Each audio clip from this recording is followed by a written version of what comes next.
या आंदोलनाला सुरुवात झाली आणि मार्च 2021 पासून हे आंदोलन अधिक तीव्र झाले। भूमिपुत्रांची पहिल्या दिवसापासून ते आजपर्यंत एकच मागणी आहे की नवी मुंबई आंतरराष्ट्रीय विमानतळाला स्वर्गीय दिबा पाटील साहेब यांचं नाव देण्यात यावं।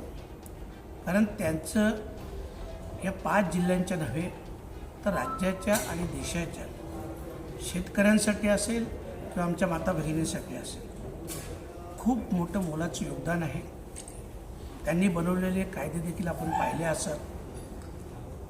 2 वेळा खासदार, 5 वेळा आमदार, खूप मोठा राजकीय त्यांचा प्रवास देखील आहे। परंतु आजपर्यंत नवी मुंबई आंतरराष्ट्रीय विमानतळाला त्यांचं नाव देण्याचा सरकारने फक्त प्रस्ताव पाठवलेला आहे आणि मला वाटतं तो प्रस्ताव पाठवून आता त्याला कमीत कमी 3.25 वर्ष झाली। 3.25 वर्षाच्या कालावधीत तो प्रस्ताव केंद्र सरकारकडे प्रलंबित आहे।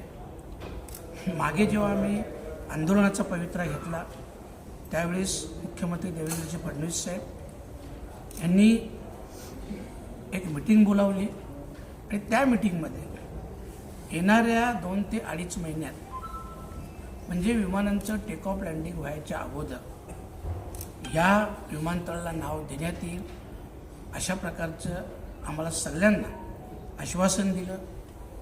आमचाही त्यांच्यावर विश्वास होता। परंतु उद्या 3 तारखेला ह्या मीटिंगला 2 महिने पूर्ण होतात।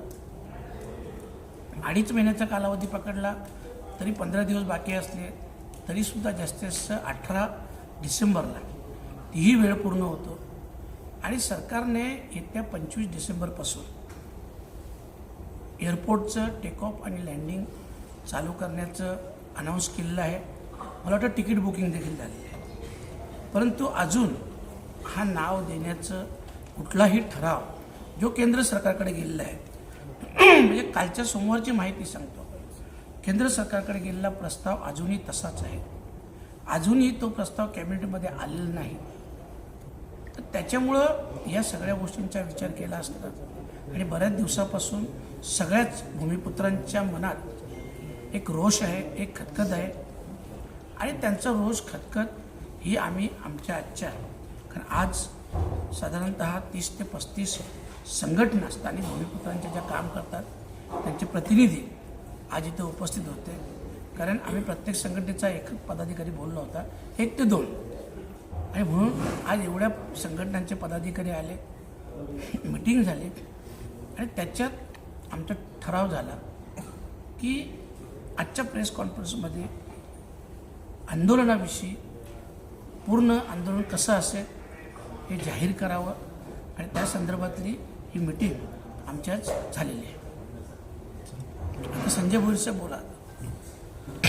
तर ज्या पद्धतीनं केंद्र सरकार किंवा राज्य सरकार असेल कुठेतरी भूमिपुत्रांच्या तोंडाला पानं पुसतेत असं तुम्ही म्हणाल का? आत्तापर्यंत म्हणाल नव्हतं, परंतु येत्या 15 दिवसात जर हे नाव दिलं नाही तर म्हणायची वेळ राहणार नाही की खरोखरच भूमिपुत्रांच्या तोंडाला पानं पुसली जातील। परंतु आज ही मीटिंग त्याच्यासाठीच बोललं आहे आणि येत्या 22 तारखेला आज आमचं ठरलं आहे की येत्या 22 तारखेपासून या आंदोलनाला सुरुवात होईल आणि त्या आंदोलनाचं नाव असेल दिबा पाटील साहेब नवी मुंबई आंतरराष्ट्रीय विमानतळ नामांतरण आणि खाली असेल स्थानिक भूमिपुत्रांचा जन आक्रोश मोर्चा आणि त्या मोर्चाला भिवंडीतून मानकुली नाक्यावरून सुरुवात होईल आणि यावेळेस हा मोर्चा कार किंवा बाईकने न जाता सगळेच समाज बांधव, सगळेच भूमिपुत्र इथून चालत निघणार आहोत। ते थेट विमानतळावर धडक देण्यासाठी जाणार आहोत आणि त्याच्यामुळं येत्या 22 तारखेचं आंदोलन हे फायनल झालेलं आहे आणि तेही थेट धडक 2 दिवसानंतर आम्ही विमानतळ गाठणार। 25 तारखेच्या आत कुठल्याही परिस्थितीत हे नामांतरण झालं नाही तर जसं आम्ही म्हटलं की आमचा तीव्र विरोध असेल, निषेध असेल आणि या विमानतळावरून कुठलंही विमान उडणार नाही अशा प्रकारची भूमिका ही सगळ्या स्थानिक भूमिपुत्रांची झालेली आहे। काय वाटतं कशामुळे हा म्हणजे नाव देण्याबाबतची चालढकलपणा का होते? बघा, हा प्रस्ताव 3.25 वर्ष झाली तिथं पडत आहे. मी काल अधिवेशनाला गेलो होतो. काल मी माहिती घेतली नायडू साहेबांच्या सचिवांकडून. तर त्यांनी सांगितलं की अजूनपर्यंत प्रस्ताव तसाच आहे. त्याची कॅबिनेट बैठकीसाठी जी नोट निघायला पाहिजे ती अजूनही बनवलेली नाही. म्हणजे नक्की पहिल्या दिवसापासून तर आजपर्यंत सरकारच्या मनात काय आहे हे मागच्या वेळेस मुख्यमंत्री साहेबांनी सांगितलं का प्रत्यक्ष पंतप्रधान नरेंद्र मोदी साहेबांशी बोलणं झालेलं आहे आणि त्यांनी देखील या प्रस्तावास होकार दिलेला आहे. परंतु अजूनही तो प्रस्ताव कॅबिनेट बैठकीमध्ये येत नाही आणि जोपर्यंत तो कॅबिनेटमध्ये येत नाही तोपर्यंत त्याला मंजुरी मिळत नाही आणि तोपर्यंत प्रस्ताव पुढं होऊच शकत नाही, अशी परिस्थिती आहे.